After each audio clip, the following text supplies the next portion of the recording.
Hello, and welcome back to a brief tour of LIDA. I'm Steve Strain, a researcher from the CCRG at the University of Memphis. In our last video, we quickly reviewed a broad range of fields that have contributed ideas to the modern concept of mind.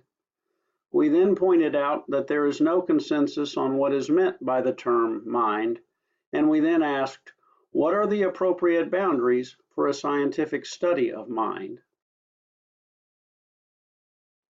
Today we will look at the way in which the LIDA model of cognition addresses this question. Specifically, we will discuss LIDA's answer to the question, what is mind? As suggested previously, there's no single answer agreed upon by all. In order to formulate a concept of mind most suitable for our research at the Cognitive Computing Research Group, or CCRG, we have found it crucial to establish what kinds of entities can have minds. For this, we look to the 1997 paper of Stan Franklin and Art Gracer entitled, Is it an Agent or Just a Program? A Taxonomy for Autonomous Agents. We call an entity with a mind an autonomous agent, which we define as follows. A system situated in and part of an environment that senses that environment and acts on it over time in pursuit of its own agenda so as it may affect what it senses in the future. This brief definition is loaded, and we will repeatedly refer back to it in future tours as we try to unpack it. It turns out that many of the details of the LIDA model relate back to it in some way. For now, we'll just comment that an agent defined in this way may be either biological, such as an octopus or a human being, or artificial, such as a robot or a software agent. Please note that many others may interpret and use the term autonomous agent in different ways than we do here. One reviewer of a paper we wrote interpreted the term to imply the existence of free will, a philosophical debate on which the LIDA model itself has no comment.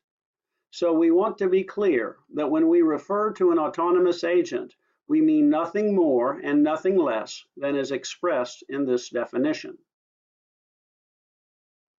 Now that we have an operational concept for what kinds of things can have minds, we can give our working definition of mind as a control structure for an autonomous agent. By control structure, we mean any and all mechanisms and processes which determine the behavior of the agent. Now, this way of defining mind has a potential problem. For instance, depending on how concepts such as sensation are defined, one could argue that a thermostat meets the criteria for being an autonomous agent. So are we saying that a thermostat has a mind? However, since we aren't in the least bit interested in modeling thermostats, we make no claims about them, and we tend to ignore this kind of question. As we hope to convince you in what follows, there are many ways in which our definition helps us progress towards what might be called an architectural understanding of mind. Its purpose is to help us analyze and build minds, not to figure out whether or not something is or has a mind.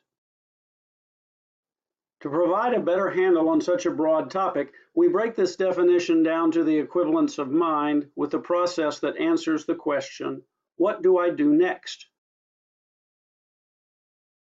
Notice that in general, an agent's mind does not necessarily need to be able to ask this question, but it must implicitly, quote-unquote, answer the question by deciding the next behavior of the agent at each point in time. This property of iterative behavior selection forms the basis for a core concept in LIDA known as the cognitive cycle. In terms of the autonomous agent definition, the cognitive cycle can be thought of as everything that happens in the agent's control structure to produce its next action. However, there's much more to say about LIDA's cognitive cycle, and we'll come back for a closer look in a later video.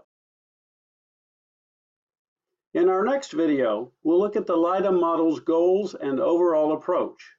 What exactly do we hope to accomplish? A detailed answer will have to wait until the next video, but in brief, LIDA provides a language that gives us elements for describing mental processes in what might be called microscopic detail, as well as an architecture for fitting those elements together into a dynamic cognitive system. The endpoint we hope for is an understanding of minds that is good enough to allow us to simulate biological minds and to design better artificial software agents and robots. Thanks for listening. We hope you're interested in finding out more about how LIDA works. If so, stay tuned for a continuing discussion in the next video.